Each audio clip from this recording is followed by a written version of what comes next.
Eu imagino que você saiba quem é Jonas Castro, né? Se você clicou nesse vídeo. Antes de mais nada, seja muito bem-vindo à roça da Bahia. Cara, se você for pegar o canal ali do Jonas no YouTube, os últimos 49 vídeos eu que editei. Prazer, editor do Jonas. E nesse vídeo aqui eu quero te contar um pouco mais sobre como que eu consegui trabalhar com uma pessoa que eu admiro, ganhando bem e crescendo profissionalmente. E como que você pode replicar esse mesmo processo para ti, para você trabalhar com as pessoas que você admira, ganhando bem e crescendo profissionalmente. Claro que isso não se aplica só a editores de vídeo, tá?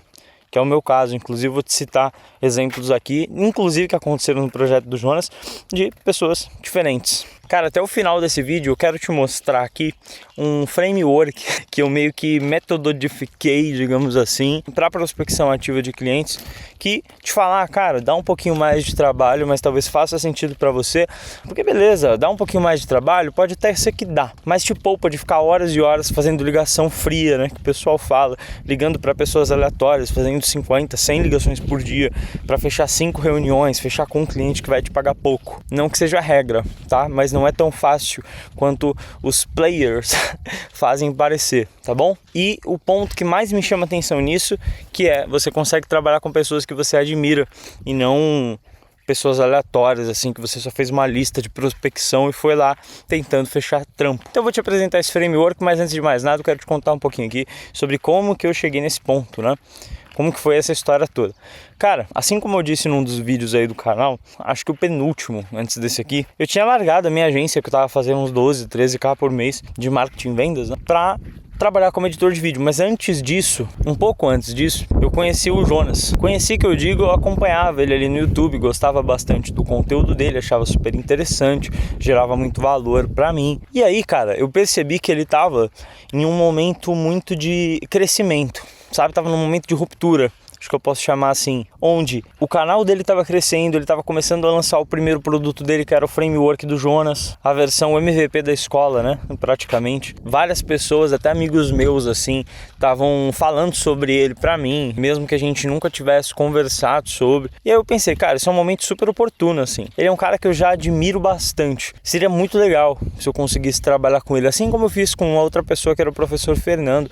A gente trabalha junto até hoje, que na época era um cara que eu admirava, e eu prospectei mais ou menos da mesma forma que eu fiz com o Jonas, mas seguindo esse framework que eu vou passar no final do vídeo. E eu falei, cara, eu vou prospectar o Jonas, vamos ver o que acontece. E aí vem até o primeiro insight desse vídeo que eu quero trazer pra ti, que, cara, prospectar não é sobre escolher alguém aleatório, ficar fazendo ligação fria, por exemplo, mas escolher uma pessoa com uma dor específica que você pode solucionar em um momento chave. Então o Jonas, ele tinha uma dor ali na edição, ele estava editando todos os vídeos dele e ele estava em um momento de crescimento, um momento de ruptura ali, onde ele investiria sim em edição. Aí é sobre você entender onde isso se aplica no seu caso, porque pensa comigo, se eu prospectasse ele no início, ele não ia querer investir em edição. Se eu prospectasse ele mais para frente, ele já teria um editor, ou já teria esse problema solucionado de alguma forma, naturalmente. É uma dor que dói bastante, ter que ficar passando horas e horas editando vídeo. Então, em algum momento, isso ia ser resolvido, seja comigo, seja sem. E aí eu fui lá e abordei ele no Instagram. Chamei ele, vou até deixar um print aqui da conversa na tela do vídeo. Mas eu chamei ele, eu fiz uma abordagem diferente, não falei como todas as pessoas falam. E a primeiro momento eu pensei, poxa, eu vou chamar o Jonas para propor um sistema de reciclagem de conteúdo para cortes ali do Instagram, do YouTube, jogar para o Instagram, para que ele consiga dominar mais uma rede sem precisar investir muito tempo nela. Uma estratégia que muitas pessoas fazem, não sei se é a melhor, mas depois a gente pode conversar sobre isso com mais profundidade. Só que a ideia não fez sentido para ele naquele momento. Mas aí ele sentiu ali alguma coisa, se identificou em algo comigo, não sei. Muito pelo meu jeito de falar, eu acho, a minha cabeça, a forma como eu abordei ele. Ele falou, cara, olha, acho que isso não faz sentido pra mim agora, mas na verdade eu tô procurando alguém pra me ajudar com a edição dos vídeos do YouTube. Já até tinha testado umas outras pessoas ali, mas não gostei muito do trabalho. Se eu não me engano, foi mais ou menos isso que ele falou. Mas ó, se você quiser, a gente pode fazer um teste, cara. Vamos rodar um vídeo aí e a gente vê se funciona bem. E eu pensei, poxa, interessante, cara. Posso editar os vídeos do YouTube do Jonas. Talvez tenha até ficado confuso aqui no vídeo, mas esse lance da dor específica no momento chave foi algo que eu percebi depois. Senão eu já teria aplicado na edição de vídeo nesse momento. Na hora que eu chamei ele, foi pensando mais em propor uma nova estratégia para ter mais um canal de aquisição. Estão pensando mais em aquisição de clientes do que solucionar uma dor muito forte do momento, que não era essa dele. Se eu abordasse ele recentemente agora, talvez fosse. Enfim, aconteceu que eu aceitei esse teste com o Jonas. Falei, irmão, manda aí, vamos fazer esse vídeo. Aí vem o primeiro ponto. Cara, eu trabalho com prazo de mais ou menos 3 dias úteis. Só que no caso do Jonas, aconteceu alguma coisa lá que a gente precisou do vídeo para o dia seguinte. Falei, não, manda, vamos lá. Hoje eu tô num dia um pouco mais tranquilo de trabalho, né? Na época eu tava um pouco mais atolado, assim, de trampo. Mas ele chegou num dia muito específico. E eu falei, não, cara, manda, vamos fazer. E é nesse ponto que eu vejo que as pessoas cometem um erro muito forte, de que elas fazem o mínimo. Então, poxa, eu já tô trabalhando de graça, eu tô fazendo uma coisa aqui, eu vou só fazer, né? Eu já tô só ajudando o cara. E, cara, não é bem assim. Eu poderia ter feito algo muito básico, só para soltar, só que eu tava com uma mentalidade de geração de valor, que é o que eu acho que você tem que ter também. Então eu decidi me dedicar de verdade naquele projeto ali e entregar acima da expectativa, o que no meu ponto de vista aconteceu. Eu consegui entregar um trabalho acima do que ele estava esperando, ele achou animal. E até uma coisa interessante que eu trago aqui para você, que esses testes de trabalho, eles não servem necessariamente para mostrar que eu sei editar ou que você sabe fazer o seu trabalho, mas para mostrar como é trabalhar com você. E só ali eu acho que meio que já conquistou de certa forma. Só que dava para ir além. Por quê? Cara, no dia da postagem teve uns problemas lá, não lembro certinho o que aconteceu, mas teve um problema com o timing. A newsletter dele não ia sair, que era o mesmo tema do vídeo. Ele precisava colocar o link na newsletter, fazer a publicação dela, mudar o horário de agendamento, umas coisas assim. Só que ele não conseguiria fazer na hora. Eu poderia falar, cara, meu trabalho tá completo, não preciso fazer mais nada. Mas eu falei, não, Jonas, manda aqui pra mim, cara, deixa que eu faço. Eu desenrolo isso pra ti. Eu me ofereci pra editar, pra publicar, pra resolver o problema que ele tava tendo, que nem tinha nada a ver com edição de vídeo, saca? Então eu resolvi coisas que nem estavam no combinado. E teve mais alguma coisa que aconteceu lá também, que eu fiz assim meio que a mais, mas eu não lembro o que era. Lembro que eu mexi na thumbnail dele também, coisa que eu nem tinha proposto, ele mesmo já tinha feito, aí eu dei um up, enfim. E aí, cara, coloca na sua cabeça de que quanto mais valor você gera pra pessoa certa, mais inevitável fica a sua contratação. Acabou que eu fechei com o Jonas, claro, né? Depois dessa experiência dele gostar do trabalho, de resolver o problema dele, a gente fechou um contrato bacana e estamos juntos desde então. Isso faz mais ou menos 5 meses. E quando a gente fechou, por eu fazer um bom trabalho, o Jonas, ele se tornou o pico ali de a fonte, né? De uma cascata de clientes. Então, se você conseguir um único bom cliente, você consegue basicamente uma nova fonte de aquisição. Porque uma das melhores fontes de aquisição de clientes é indicação. Esse movimento todo dessa prospecção foi uma experiência tão bacana para o Jonas que ele fez até publicações sobre isso no LinkedIn dele. Depois eu fiz no meu também, ele comentou, tal, deu uma repercussãozinha, consegui alguns clientes disso, consegui outros clientes por recomendação dele. Esse trabalho me rendeu um pouco mais de autoridade. E aí eu já deixo até uma reflexão para ti. Cara, um único cliente certo, um bom cliente, vale muito mais do que 10 clientes medianos. Conseguiu pegar a ideia mais ou menos dessa história? Foi basicamente assim que eu consegui trabalhar com ele. Ah, beleza, Luigi, mas isso foi muito específico, cara. Como é que eu faço isso no meu caso? Como que eu consigo 2, 5, 10 clientes bons que nem o Jonas foi para você? E é justamente agora que eu vou te mostrar o framework que nasceu dessa experiência somada com algumas outras coisas. Antes de aprofundar, deixa eu te apresentar aqui a estrutura, né? Eu separei em 3 Is, uma metodologia de prospecção, que é sobre você ser interessante, depois interessado e depois interesseiro, se fizer sentido e for necessário. Porque a ideia não é você começar pedindo, mas merecendo. Pega essa ideia aqui que é muito interessante. Cara, primeiro ponto, seja interessante.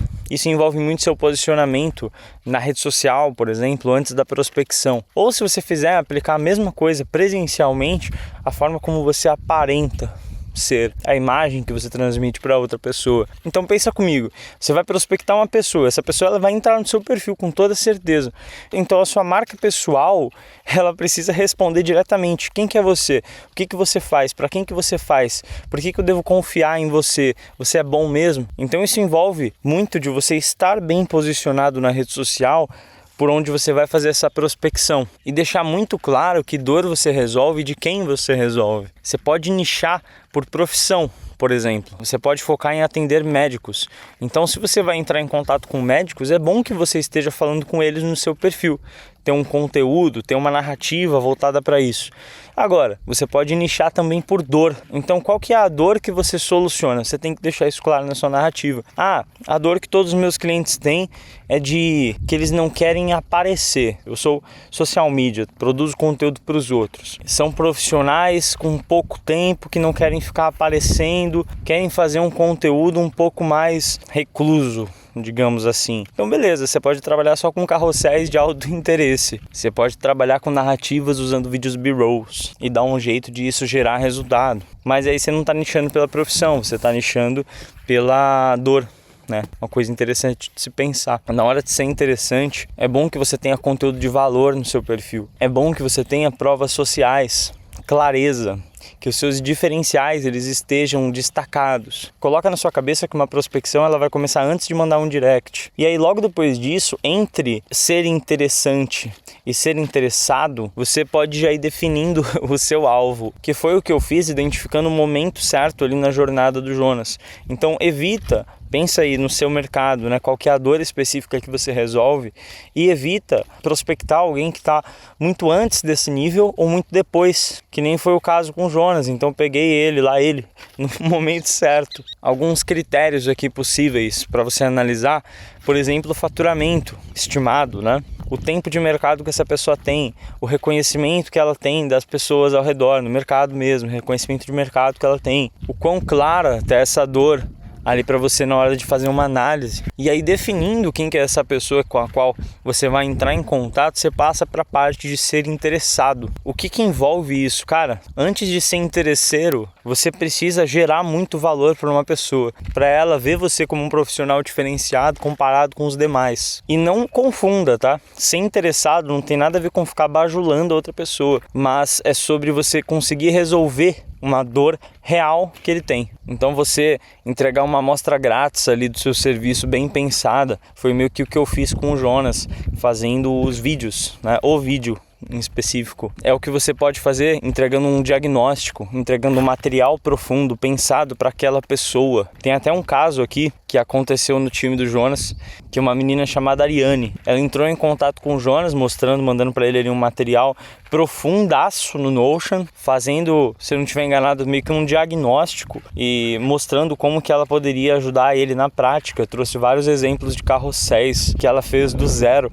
E aí isso despertou super um interesse no Jonas, porque ela gerou muito valor pro momento que ele tava. Aí eles fizeram uma reunião e acabou que fecharam. Luigi, mas eu não trabalho de graça. Cara, eu também não.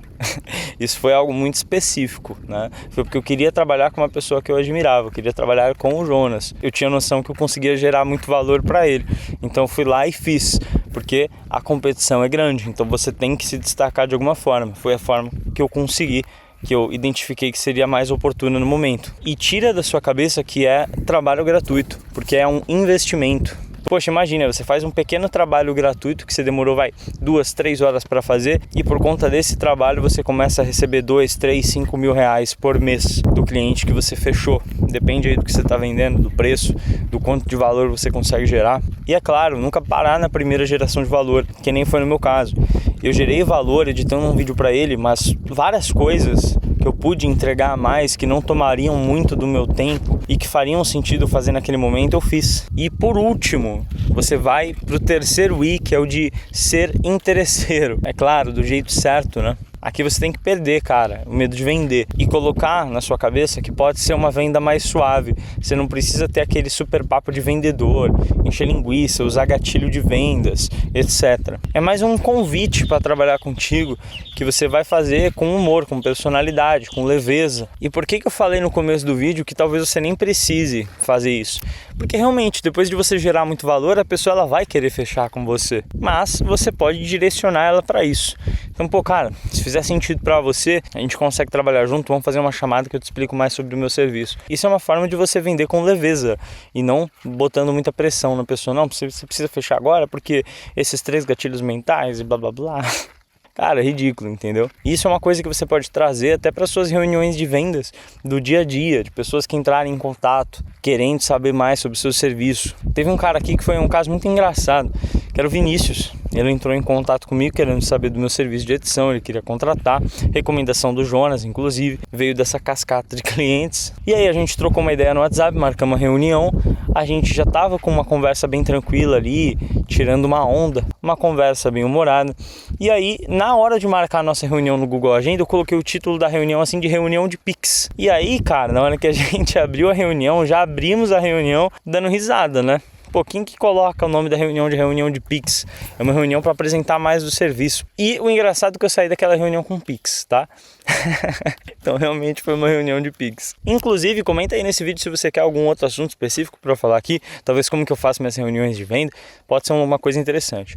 Bom, vamos continuar aqui. Cara, esse é o framework de 3 Is que eu acho que faz muito sentido você aplicar, onde você se posiciona para o cliente que você quer atrair, você gera muito valor para ele e você faz uma venda com leveza. Lembrando que ele vai funcionar muito melhor quando você quer muito trabalhar com a pessoa que está ali do outro lado, quando você admira ela, quando você não está fazendo só por dinheiro. E não se esqueça de que poucos clientes certos mudam o jogo do teu negócio. Se essa ideia fez sentido para você, eu te recomendo se inscrever nesse canal e aguardar vídeos com qualidade audiovisual melhor, porque eu estava sem bateria no celular e gravei pelo MacBook aqui com câmera áudio do Mac, andando aqui no meio do mato, correndo o risco de ser comido por uma raposa. Comenta aí o que você achou desse vídeo e fica aqui no final com a introdução que eu gravei desse vídeo agora há pouco, que deu errado, e um galo pegou uma galinha atrás de mim. Cara, foi muito engraçado.